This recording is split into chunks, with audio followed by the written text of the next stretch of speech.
Growing or creating food represents a red-hot opportunity to big investors.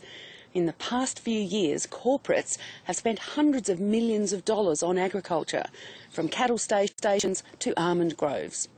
But some fear foreign investment and the big end of town is hastening the end of family farms. Landline's Tim Lee has the story.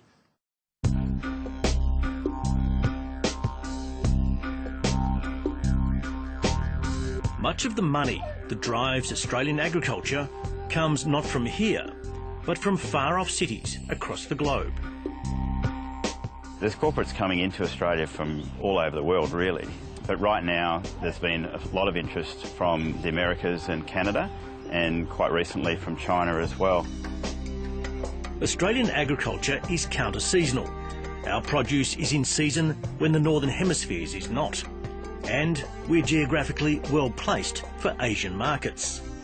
Our investors see Australia as a great destination for their investment capital, secure ownership of land, strong physical assets, and most importantly, we've got great farmers.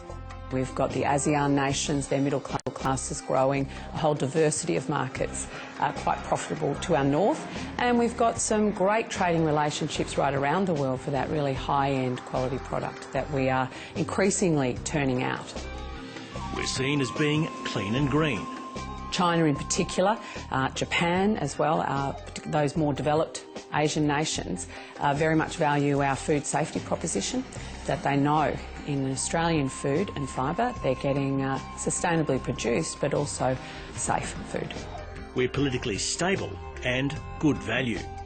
Over recent years, land in Australia has been considered quite cheap compared to investing in other parts of the world.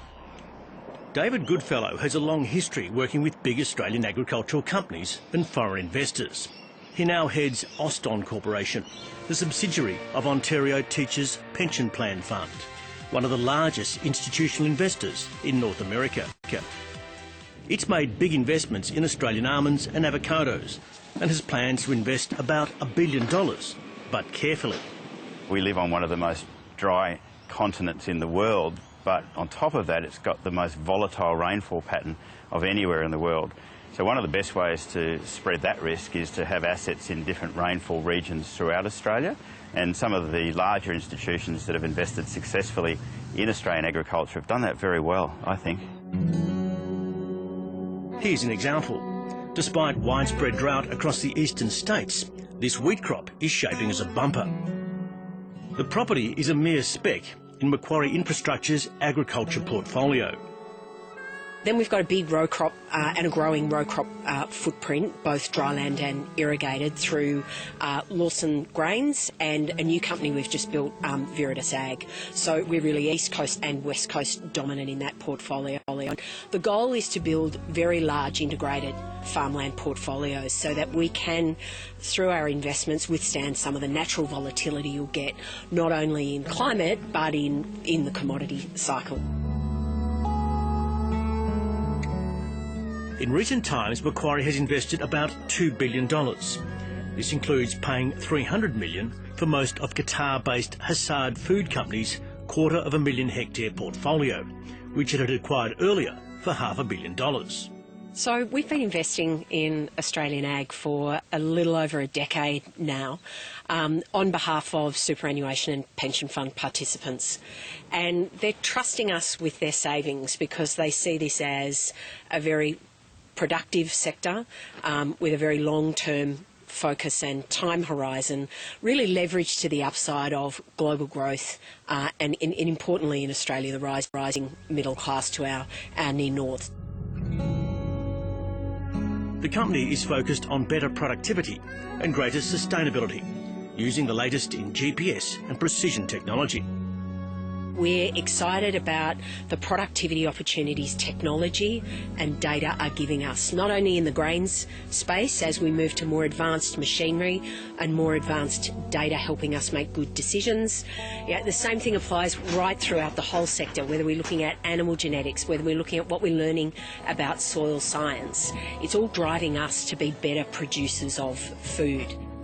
David Goodfellow had a key role in establishing Paraway Pastoral Company for Macquarie. it's grown at an extraordinary rate, with a carrying capacity of 220,000 cattle and 250,000 sheep.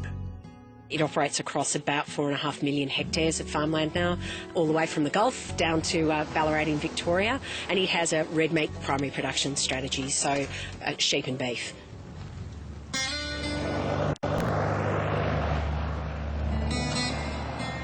Foreign investment in agriculture often generates emotion and controversy, but the level of foreign ownership has remained static at around 13%. In 2017, a Chinese company was blocked from buying Kidman Pastoral. It was eventually sold to iron ore magnate Gina Rinehart in partnership with a Chinese company.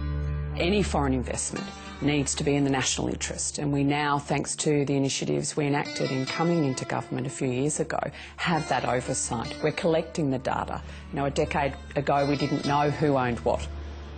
Under foreign investment rules, Chinese textile giant Shandong Ruyi was forced to reduce its stake in Cubby Station, Australia's largest cotton farm, to 51%.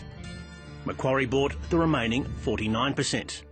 We're pretty excited by that transaction. It's a high-quality asset at scale with the right investment profile to meet our expectations. More importantly, that transaction gave us the opportunity to give ownership certainty. And with ownership certainty comes employment certainty for really up to 50 people and the lifeblood of that Dirranbandi community. Macquarie has also pledged to release more stored water for the environment at critical times. Liz O'Leary says corporate farming's largest scale and increased efficiencies means it has a major role to play in the future of farming. So I guess we have the benefit of capital inflows enabling us to move our farms to the next generation of farming.